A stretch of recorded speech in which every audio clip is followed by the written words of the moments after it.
अमावस्या की रात्रि में झिलमिलाते हुए तारों की सुंदरता बड़ी अद्भुत दिखाई देती है। सामान्य बुद्धि वाला व्यक्ति यह सोच भी नहीं पाता कि ये तारे कितने बड़े हो सकते हैं। वास्तव में कुछ तारे सूरज के समान आकार वाले, कुछ उससे छोटे तो कुछ सूरज से लाखों गुना बड़े होते हैं। इस विशाल अंतरिक्ष में 2 अरब गैलेक्सियां देखी गई हैं और एक एक गैलेक्सी में 2 से 3 अरब तारे होते हैं। ये देखा गया ब्रह्मांड है। वास्तव में ये ब्रह्मांड कितना बड़ा है ये कोई नहीं जानता और ना ही कभी जान सकता है। ब्रह्मांड ही सब कुछ है। इसी में है स्पेस, इसी में है समय और इसी में है मैटर। हमारी पृथ्वी ब्रह्मांड की तुलना में एक छोटा सा पार्टिकल है जो अपनी गैलेक्सी मिल्की वे में मौजूद 200 अरब सूरज जैसे तारों में से एक का चक्कर लगा रही है। रात के अंधेरे में जो गैलेक्सी दूध जैसी सफ़ेद और चमकदार दिखती है वही मिल्की वे गैलेक्सी है। इसी में हम रहते हैं। इसी गैलेक्सी में हमारा सोलर सिस्टम है जिसमें सूरज और पृथ्वी मौजूद है। अपनी मिल्की वे गैलेक्सी में ही कई अरबों सोलर सिस्टम्स है। मिल्की वे गैलेक्सी में मौजूद इन अरबों सोलर सिस्टम में से एक सोलर सिस्टम में हम रहते हैं जिसके केंद्र में सूर्य है जो कि इस सोलर सिस्टम का सबसे बड़ा तारा है और इसके चारों ओर 8 ग्रह यानी 8 प्लैनेट चक्कर लगा रहे हैं। कभी प्लूटो भी प्लैनेट हुआ करता था लेकिन अब वह प्लैनेट नहीं बल्कि ड्वार्फ स्टार यानी बौना तारा है। आज हम एक एक करके सोलर सिस्टम की उत्पत्ति और हर एक प्लैनेट को विस्तार से समझेंगे। अगर आप साइंस नहीं जानते तो भी ये वीडियो आपको पूरी तरह समझ में आएगी। तो आइए वीडियो को शुरू करते हैं और जानते हैं कि एक अद्भुत दिखने वाले सौरमंडल यानी सोलर सिस्टम की उत्पत्ति आखिर होती कैसे है।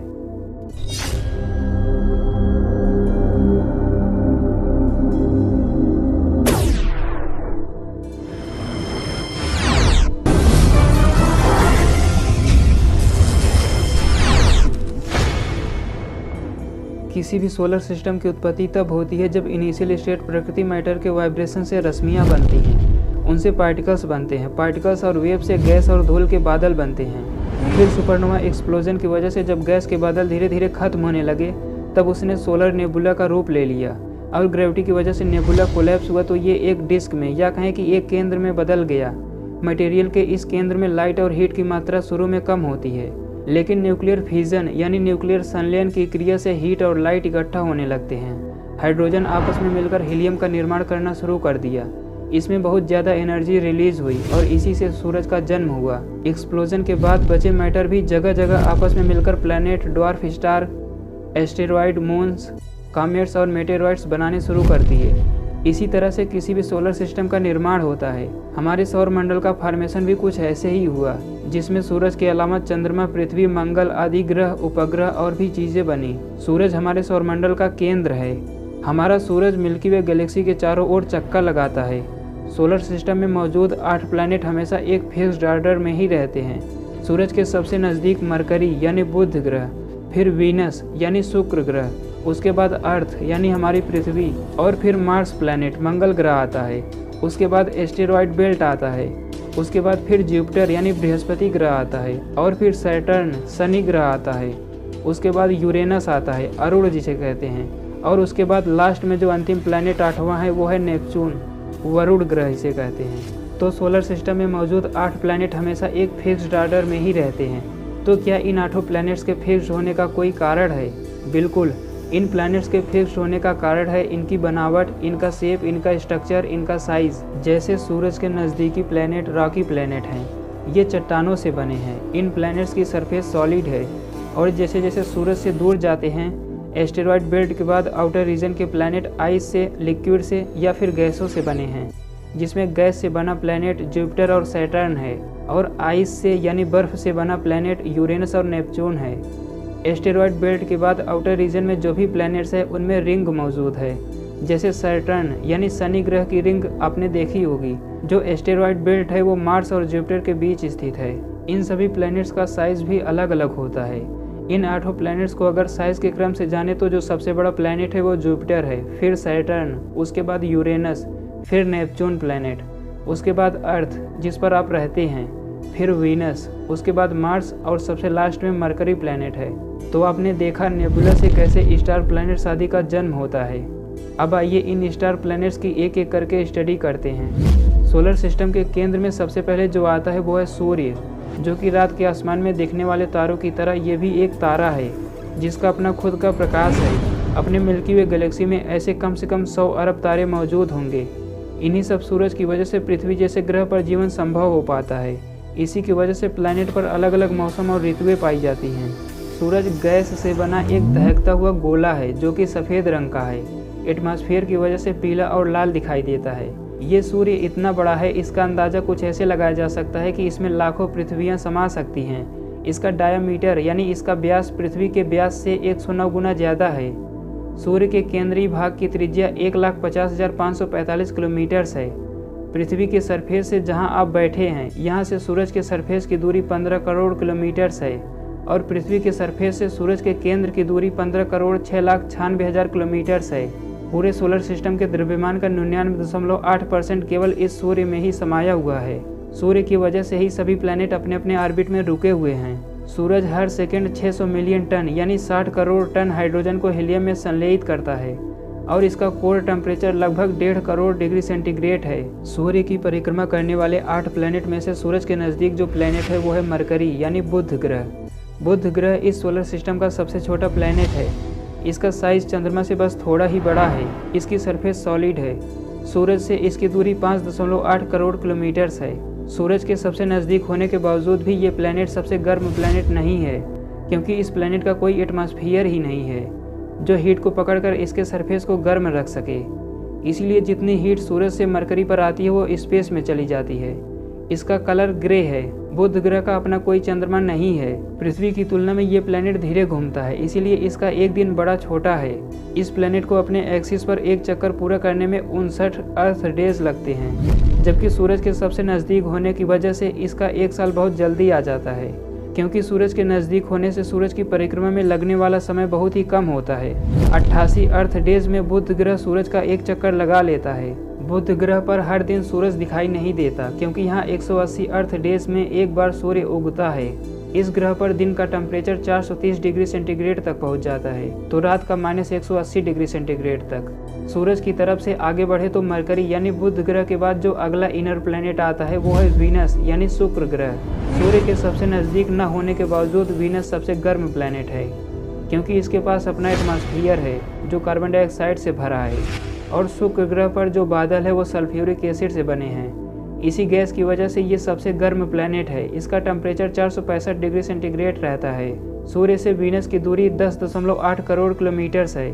ध्यान रहे जैसे जैसे हम सूरज के सरफेस से बाहर की तरफ आ रहे हैं दूरी बढ़ती जा रही है, तो सूर्य से वीनस की दूरी 10.8 करोड़ किलोमीटर है। वीनस अर्थात शुक्र ग्रह पर ज्वालामुखी और बड़ी बड़ी घाटियाँ हैं। इसका आकार और संरचना पृथ्वी के लगभग समान है। वीनस पृथ्वी से थोड़ा ही छोटा है। शुक्र ग्रह पृथ्वी के साइज का 95% है।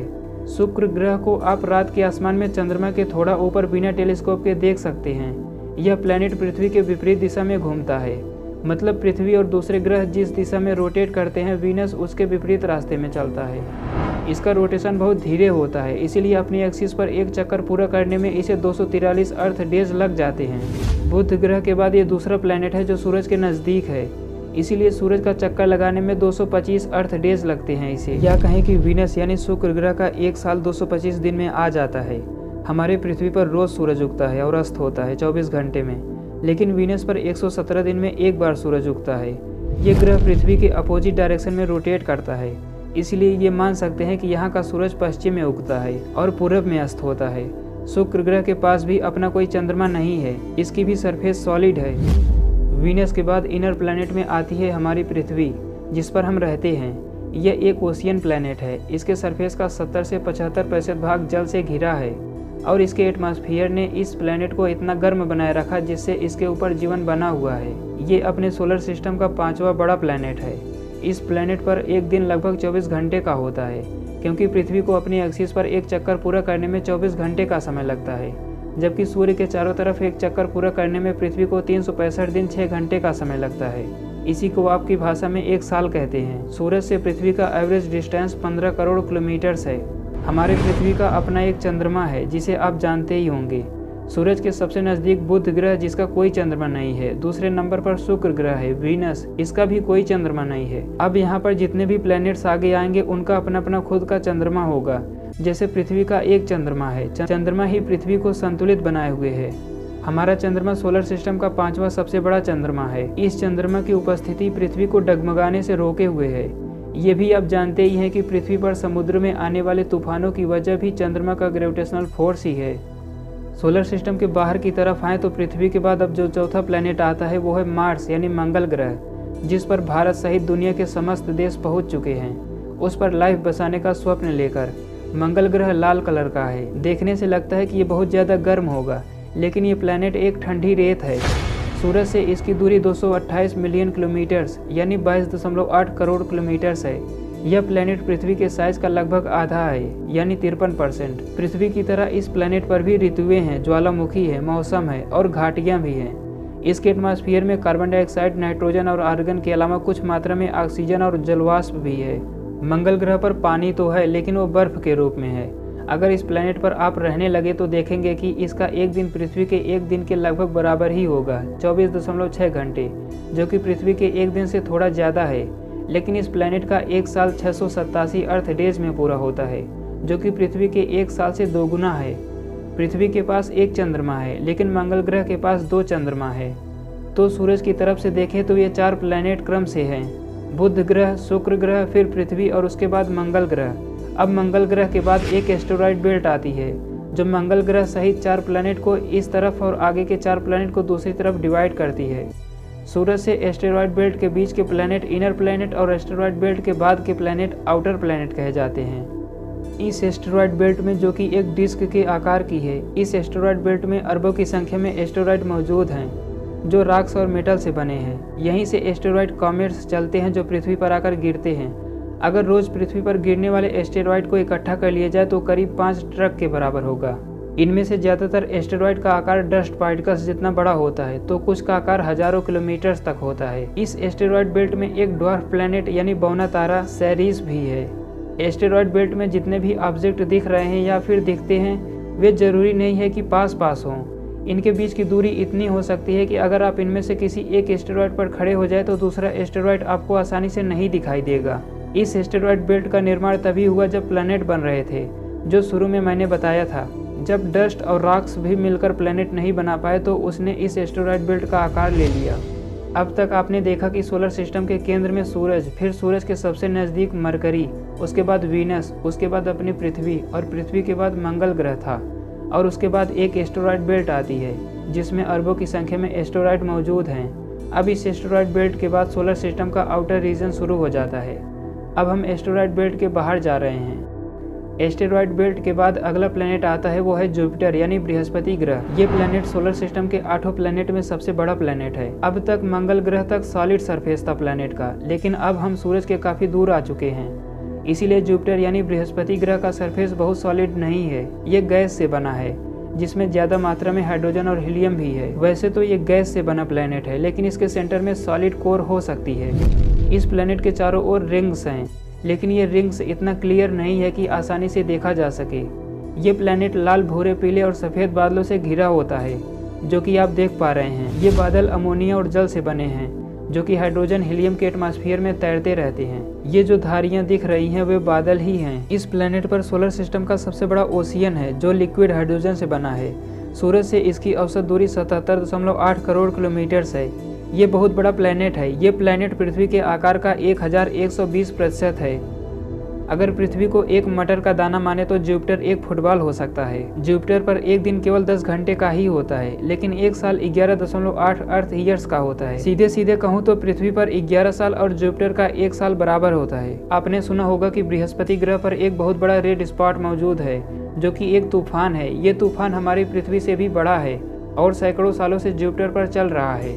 इस प्लैनेट के पास 79 चंद्रमा है, जिनमें से एक चंद्रमा ऐसा है जो बुध ग्रह से भी बड़ा है।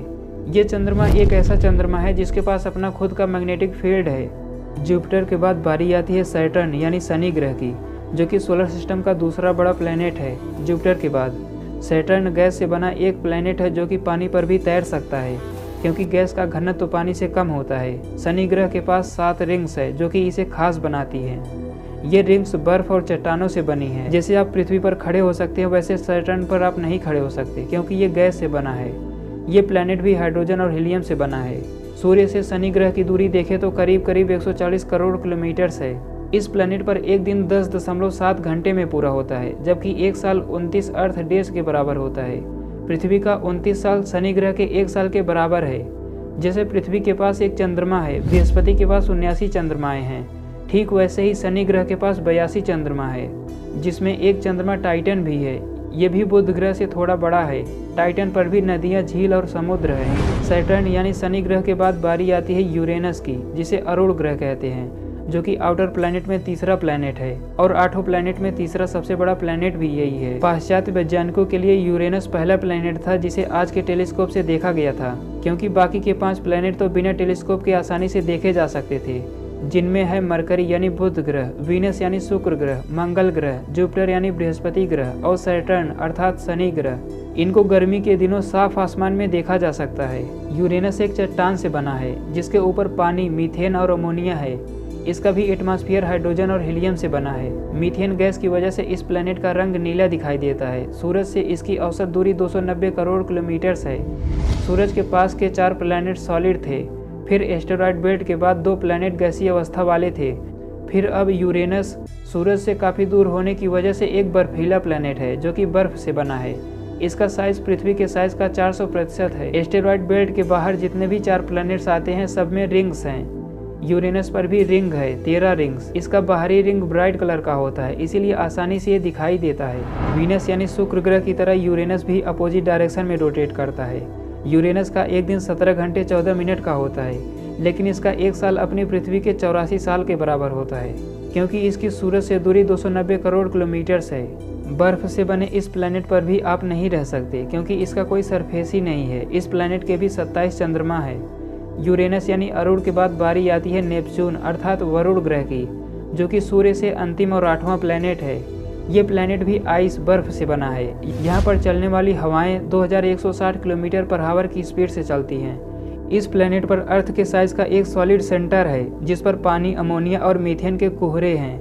नेपच्यून यानी वरुण ग्रह पर एक दिन 16 घंटे का होता है और इसे सूर्य का एक चक्कर पूरा करने में 165 अर्थ ईयर्स लगते हैं। इसका एटमॉस्फेयर हाइड्रोजन, हीलियम और मीथेन से बना है। इस प्लैनेट के भी 6 रिंग्स हैं। इस प्लैनेट का भी 13 चंद्रमा है। इसके पास एक ऐसा चंद्रमा है जो कि अपने प्लैनेट के रोटेशन के अपोजिट डायरेक्शन में चक्कर लगाता है। ये पृथ्वी के साइज का 388% है। सूर्य से इसकी दूरी 450 करोड़ किलोमीटर है। इस प्लैनेट का टेम्परेचर -214 डिग्री सेंटीग्रेड रहता है, लेकिन सूर्य से सबसे दूर होने के बावजूद ये कोल्डेस्ट प्लैनेट नहीं है। शुरुआत में हम सूर्य से चले थे। पहला प्लैनेट मरकरी आया, बुध ग्रह, फिर वीनस यानी शुक्र ग्रह, उसके बाद पृथ्वी आई और फिर मार्स प्लैनेट मंगल ग्रह आया। उसके बाद एस्टेरॉयड बेल्ट आता है, फिर जुपिटर आता है, बृहस्पति ग्रह, उसके बाद सैटर्न शनि ग्रह, फिर यूरेनस अरुण और अंत में नेपच्यून यानी वरुण। सोलर सिस्टम के 8वें और आखिरी प्लैनेट के बाद क्यूपर बेल्ट आता है, जो कि बर्फ से बने ऑब्जेक्ट, फिर ड्वार्फ प्लैनेट डस्ट और कामेट से मिलकर बना है। यह भी एस्टेरॉयड बेल्ट जैसा एक बेल्ट है, लेकिन ये एस्टेरॉयड बेल्ट से कहीं ज़्यादा बड़ा है। इसका निर्माण भी सोलर सिस्टम के निर्माण के समय हुआ। इसी क्यूपर बेल्ट में प्लूटो भी है, जो पहले प्लैनेट में गिना जाता था, लेकिन प्लैनेट से बदलकर अब ड्वार्फ प्लैनेट यानी बौना तारा का नाम दे दिया गया इसे। प्लूटो की सूरज से दूरी देखें तो 590 करोड़ किलोमीटर है। ये क्यूपर बेल्ट में स्थित है। क्यूपर बेल्ट के बाद अपना एक सौर मंडल समाप्त हो जाता है। इसके बाद अंतरिक्ष है, फिर दूसरा सौर मंडल है जिसका अपना अपना सूरज है। किसी किसी सौर मंडल में तो 2 सूरज होते हैं और सभी सौर मंडल घूम रहे हैं अपनी अपनी मिल्की वे गैलेक्सी में। ऐसे ही अरबों सौर मंडल है और सबका अपना अपना सूरज है। रात के आसमान में जो चमकते तारे आप देखते हैं उनमें अधिकतर सूरज ही हैं जिनका अपना सौर मंडल होता है। आसमान में सूरज तो दिखाई देते हैं रात में, क्योंकि इनका अपना प्रकाश होता है। कुछ ग्रहों का भी प्रकाश होता है अपना, इसीलिए वे भी दिखाई देते हैं। लेकिन पृथ्वी जैसा ग्रह नहीं दिखता, इसीलिए दूसरे ग्रहों पर जीवन खोजना काफ़ी कठिन होता है, क्योंकि पृथ्वी जैसे ग्रह का अपना प्रकाश नहीं होता, इसीलिए वो अंतरिक्ष में नहीं दिखते। तो आज के लिए इतना ही। वीडियो अच्छा लगा हो तो लाइक, शेयर, सब्सक्राइब करना ना भूलें। धन्यवाद।